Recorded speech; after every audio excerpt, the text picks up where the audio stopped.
Good morning बेटा। आज हम लोग एक्सरसाइज 1 स्टार्ट करते हैं। एक्सरसाइज 1 आपकी स्टार्ट नहीं की गई थी। काफ़ी बच्चों के कमेंट आ रहे थे कि 1 एक्सरसाइज कब होगी। चलिए एक्सरसाइज 1 स्टार्ट करते हैं। एक्सरसाइज 1 के लिए क्या है? वास्तविक संख्याएं। चैप्टर का नाम हमारा क्या है? वास्तविक संख्याएं। वास्तविक संख्याएं तो हम लोग सभी लोग जानते हैं, इन्हें कक्षा 9 से भी पढ़ रहे हैं।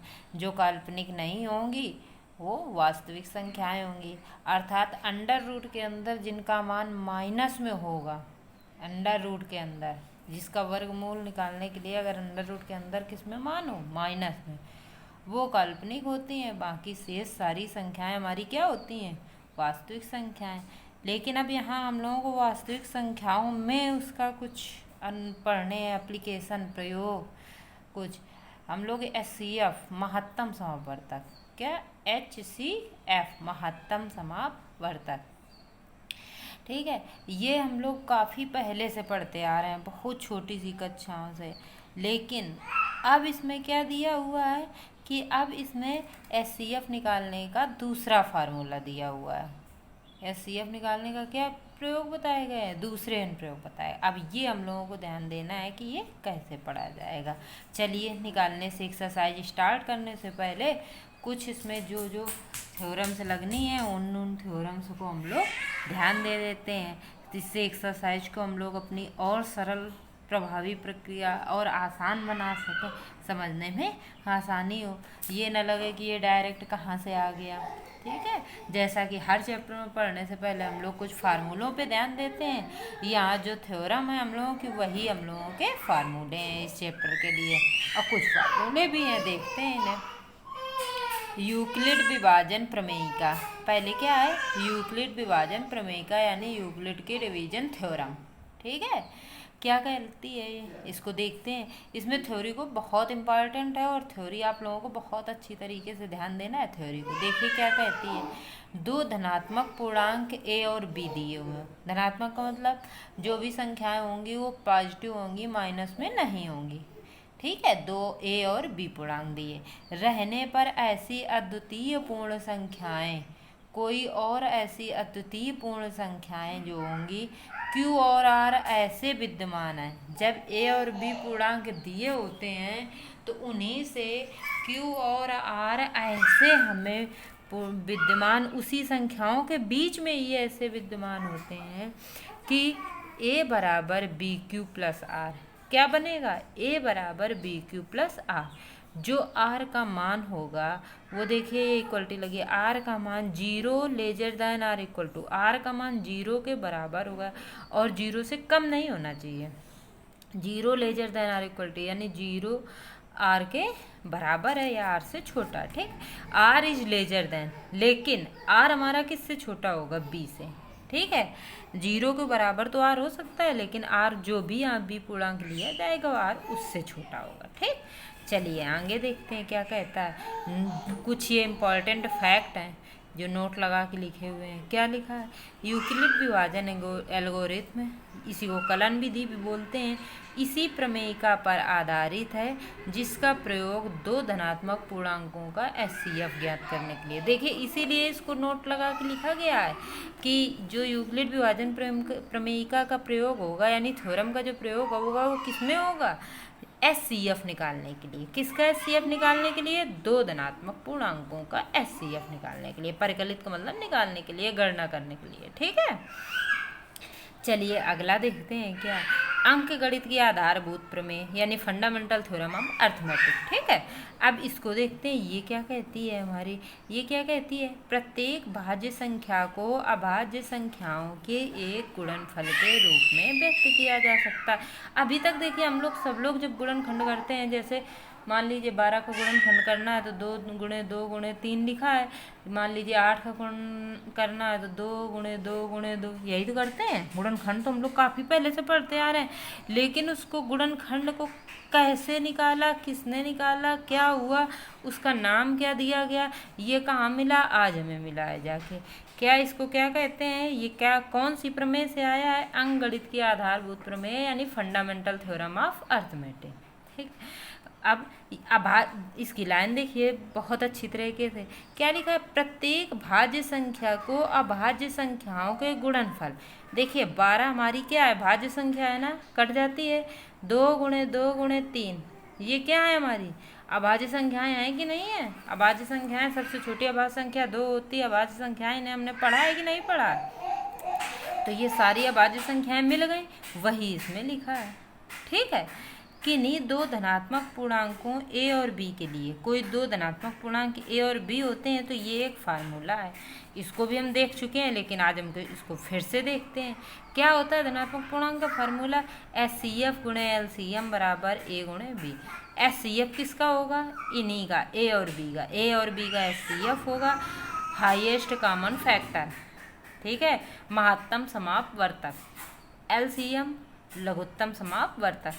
HCF गुणे LCM बराबर a गुणे b, यानी दोनों वही पूर्णांक। ठीक, ये फार्मूले का प्रयोग होगा सवाल लगाने में हम लोगों का, इसका भी प्रयोग होगा। अब क्या कह रहा है, अगला फैक्ट देखते हैं। अगले ये सारे पॉइंट इस चैप्टरों के फैक्ट हैं, इस फर्स्ट चैप्टर के। ठीक है, माना p एक अभाज्य संख्या है, यदि p a स्क्वायर को परकलित करती है। किसको परकलित करती है, a स्क्वायर को परकलित करती है, तो p कामा a को भी p जो p होगा a को भी विभाजित करेगी, जहाँ a धनात्मक पूर्णांक है। जब उसको a स्क्वायर को विभाजित करती है कोई अभाज्य संख्या, तो वो कह रहा है कि a को भी विभाजित करेगी।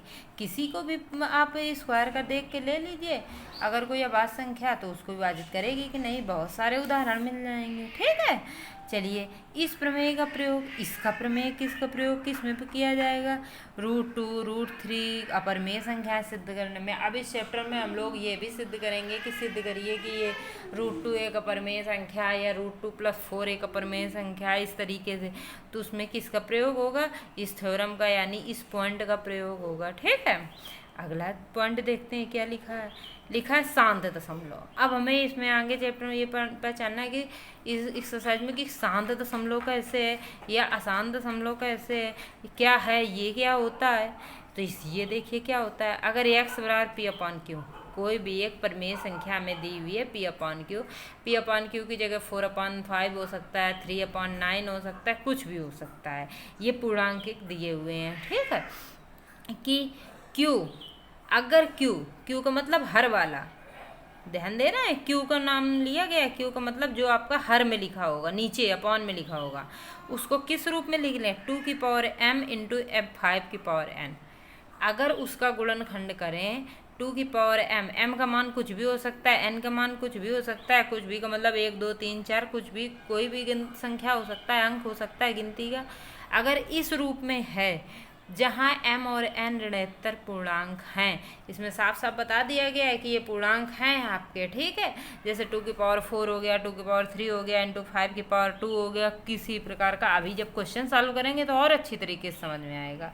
लेकिन ये चीज़ ये किस रूप में होना चाहिए, 2 × 2m × 5n। ये बहुत इंपॉर्टेंट है कि 2 की पावर कुछ होना चाहिए, × 5 की पावर कुछ होना चाहिए। ठीक है, और ये भी बता दिया गया m और n एक ऋणोत्तर पूर्णांक है, तब x का दशमलव प्रसार शांत होगा। अगर हर जो है हमारा इस गुणनखंड के रूप में हो जाता है तो वो p/q जो भी परिमेय संख्या होगी वो कैसी होगी, शांत होगी। ठीक है, अशांत आवर्ती, यदि p/q उसी का उल्टा हो गया, q का भाज्य गुणनखंड इस रूप में नहीं है, तब इसका प्रसार क्या होगा, अशांत आवर्ती होगा। ठीक है, तो आज अभी हम लोगों ने क्या क्या जानकारी प्राप्त कर ली इस चैप्टर के बारे में। सबसे पहले हम लोगों ने जानकारी प्राप्त की, देखिए कि यूक्लिड के विभाजन प्रमेयिका क्या है।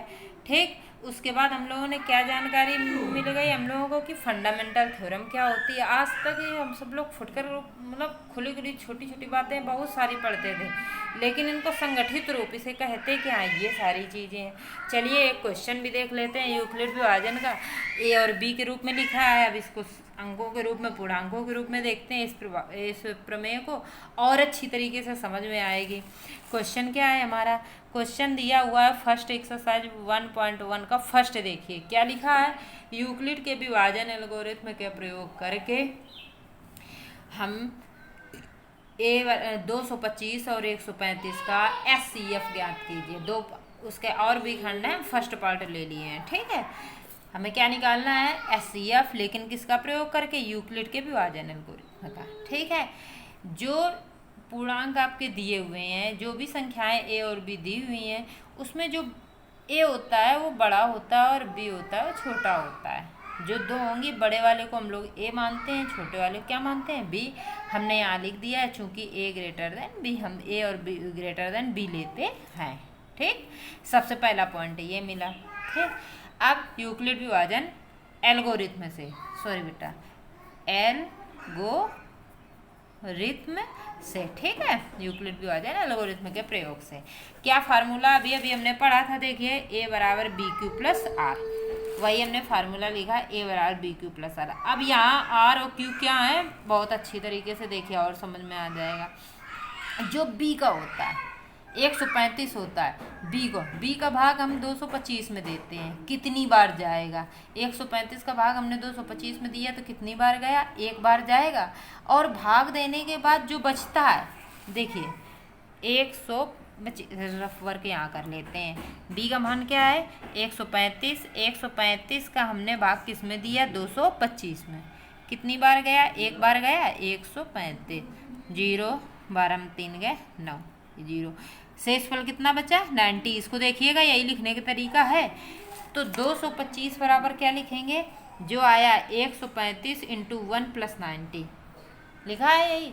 भाज्य बराबर भाज्य गुणनफल, जो फार्मूला अभी हमने बताया था आपको बहुपद में, वही फार्मूला यहाँ लगा है, लेकिन लिखा किस रूप में जाएगा, ए बराबर बी क्यू प्लस आर। ठीक, तो भाग देते हैं, जो भाग उसको गुणनफल और शेष फल को जोड़ देते हैं। ठीक, अब यहाँ जो यहाँ होता है उसको b कहते हैं। फिर वही काम करते हैं, 135 और 90 को लेकर, अब 225 का काम खत्म हो गया, 135 लिखेंगे। अब किसका भाग देंगे, 90 का। हमने 90 का भाग 135 में दिया, कितनी बार गया, एक बार।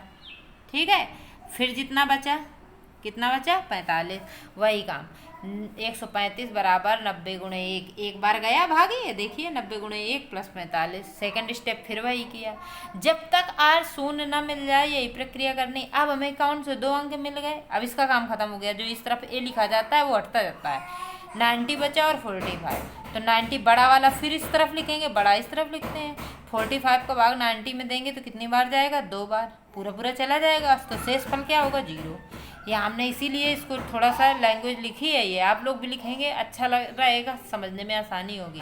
r बराबर 0, r का मान 0 हो गया, प्रक्रिया समाप्त हो गई, शेष फल 0 प्राप्त होता है, प्रक्रिया समाप्त हो जाती है। और जो b का मान होता है, जो b की जगह होता है, b बराबर 45, वही हमारा HCF होता है, अतः HCF बराबर 45 आंसर हो गया। ठीक बेटा, अब इसका अगला पार्ट आप लोग लगाएंगे, कोई समस्या होगी तो पूछेंगे, इसको बार बार लगाइएगा। लिखा है, थोड़ी सी थ्योरी है, जो नए नए वर्ड मिले हैं, तो हो सकता है पहली बार आप लोग पढ़ो तो थोड़ा सा लगे कि ये सब क्या लिखा है, वर्ड नए नए हैं, लेकिन बहुत ईजी है।